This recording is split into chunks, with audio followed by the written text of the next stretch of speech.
পেয়ে গেছে, ভাবছি এটা আবার কি হচ্ছে।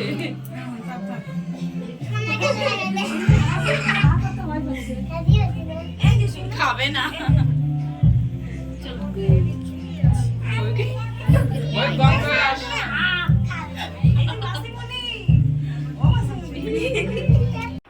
তো ফাইনালি জন্মদিনটা এইভাবে সেলিব্রেট করলাম। আর কিছু তোলার মতো আমার কাছে ভিডিও ছিল না, আর একটা ফোনে আছে, সেটা আমি করতে পারিনি। যাই হোক, এই যে আমরা তার পরের দিন চলে গেছিলাম বিকেলবেলা তিনজনে মিলে পার্কে। আমাদের এখানে ছোট্ট একটা পার্ক হয়েছে, মাতৃভূমি, বেশ ভালো জায়গাটা।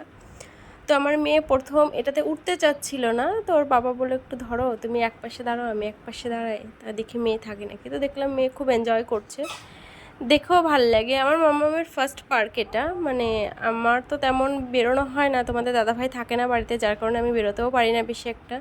তো ওর পাপা আসার পরে এই গেলাম একটু ছোটোখাটো একটা পার্কে। যাই হোক, মেয়ে খুব এনজয় করছিল আর এখানে বেশ ভালো লাগছিল। আর আমি এখন ভয়েস ওভার দিচ্ছি, আমার মেয়েও আমার সাথে ভয়েস ওভার দিতে চলে এসেছে। তো এখানে দেখো, এখানে যে পাখিগুলো আছে কি সুন্দর লাগছিল না পাখিগুলো। তো তারপরে ওখান থেকে কি হলো, আসো, তারপরে ওখানে ঘুরলাম। আর হচ্ছে জন্মদিনটা এইভাবেই আমরা সেলিব্রেট করেছিলাম। আগেও একদিন কি জন্মদিনে জাস্ট আমরা কেক কেটে রেখেছিলাম, তো সেদিন আর বড় করে সেলিব্রেট করেছিলাম না। তো পরে ভাবলাম ওর তোমাদের দাদাভাই বাড়ি এলো, তো বললাম চলো একটু সেলিব্রেট করি। তো এইটা হলো একদিনের ব্লগ না, 2-3 দিনের ভিডিও একসাথে ছিল, তো ভাবলাম একটা জয়েন করে একটা ভিডিওই তোমাদের সাথে শেয়ার করে দিই। তো আমার সেভাবে ভিডিও করা হয় না, সময় পাই না, বাচ্চা নিয়ে অনেক ব্যস্ত থাকি, যার কারণে আগে বেবি তারপরে সব কিছু, সেটাই মনে করি। তো এই একটা দিন চলে গেল আমাদের পার্কে কাটিয়ে দিলাম।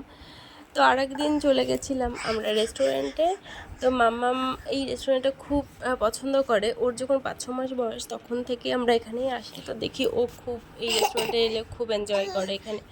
তো অন্য অন্য জায়গায় গেলে এরকম করে না, বাট এখানে গেলে ওর মনে হয় এটা, এই চুপ কর, চেনা, ওর জন্য ও এখানে এলেই মনে হয় ওর নিজের বাড়িতে এসেছি।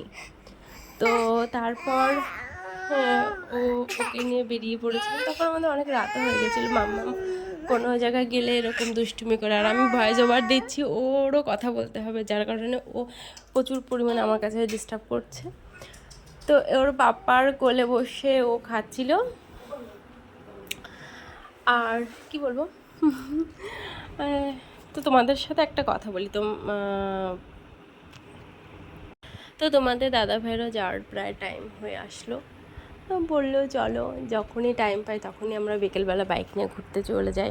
গরমের মধ্যে অন্য জায়গায় যাওয়ার খুব ইচ্ছে ছিল, কিন্তু এত গরম পড়েছে, বাচ্চা নিয়ে কোথাও যেতে পারবো না, সম্ভব না।